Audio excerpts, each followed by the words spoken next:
Hey,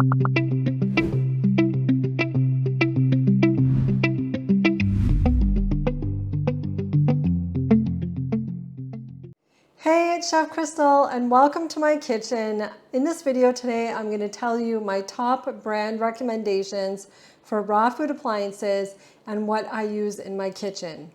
So this is the number one question I get all the time is, Crystal, what brands do you recommend? What appliances do you use? What appliances do I need to make raw food recipes? So as you'll see, I have some main appliances out in front of me, including my dehydrator, because that is a really important one as well. But I have an entire separate video on the dehydrators and which brands I recommend and use, so I would check out my YouTube channel for that. But if you want to do raw food, I really highly recommend a dehydrator because we are using the dehydrator to replace the oven. We are not cooking. We are going to be dehydrating food at a low temperature to keep the enzymes and nutrients alive. Okay, so for a blender, I have always only used the Vitamix. That's not true, sorry. I have tried out the Blendtec and I very much prefer the Vitamix. I have always owned a Vitamix when I got into raw food, so I've had a Vitamix for over 12 years now. So this is my top recommendation for a blender. Now you can get so many knockoffs that will do just as good a job. Like I was doing a private training in LA last November and the person that I was training, his Vitamix was broken, so he had another blender that we used, which was just like a knockoff $100 high-speed blender from Amazon, and it worked just as good. I have a lot of different jugs. I have 6 jugs. So I buy these separately and I have 6 of them.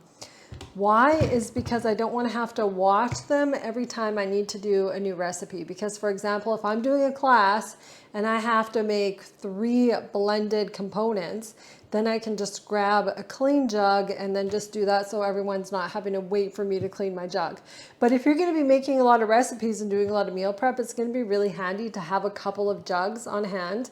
Now, another important thing I wanted to say about the Vitamix was, you can see here I have the 64-ounce narrow container.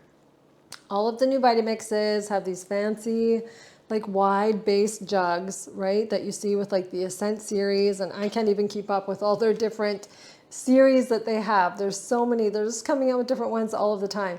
The reason why I love these jugs a lot better in this model is because you can do smaller batches in this. And I am a small batch kind of gal. Even my raw desserts, I do small size raw desserts.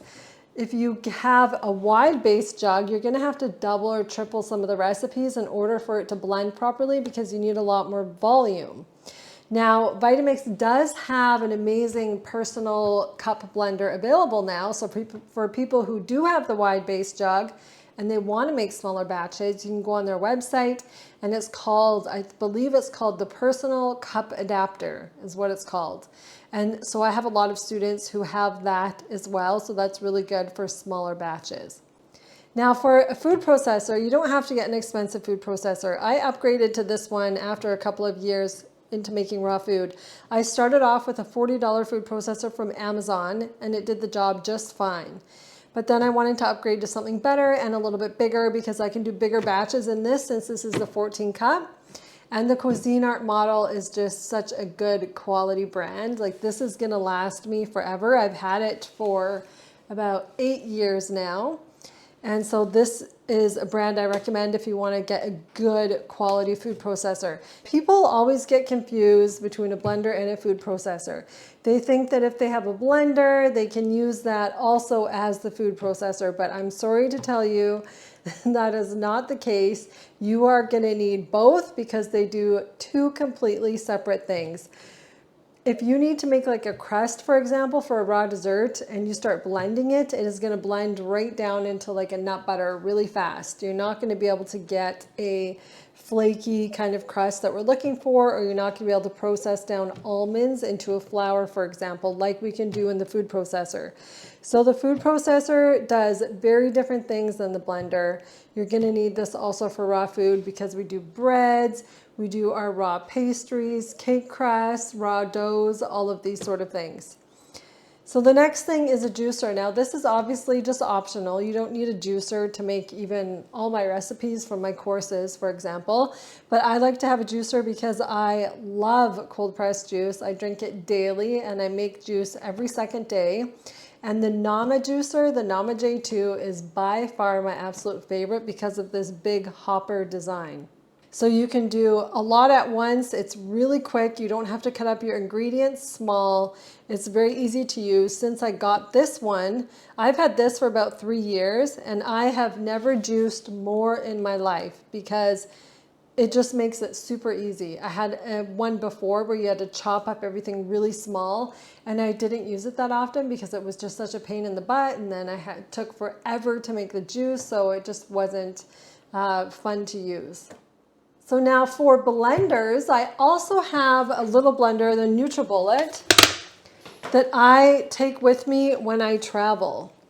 So if I'm traveling, this is really easy to travel with, but people have also in my courses done all of their recipes in my courses with something as simple as a NutriBullet or a Ninja. Now to make raw food, you obviously don't need any appliances because anyone can chop up a salad or eat fruit, for example. You don't need any appliances for that. But if you want to make raw desserts, if you want to get creative in the kitchen, or if you want to do any of the recipes from my courses, then you are going to need some different appliances, such as a food processor, the blender. Of course, I use the dehydrator, again, because it replaces the oven, and you can do amazing things in the dehydrator, such as breads, raw pastry, jams, crackers, chips, wraps. I mean, there's so many different things. So this is not sponsored. I am not an affiliate for any of these appliances except for the Bench Foods dehydrator. I am an affiliate for that, but I'm not an affiliate for any of these. These are just my top brand recommendations. So I hope that that helps you decide on what appliances you want to invest in for your raw food journey and what you are going to need to make amazing raw food recipes. If you have any questions, you can ask in the comments below or send me an email. And I have all the information for my classes and courses in the link in the description if you want to learn how to make the best raw food recipes. And I hope to see you in class.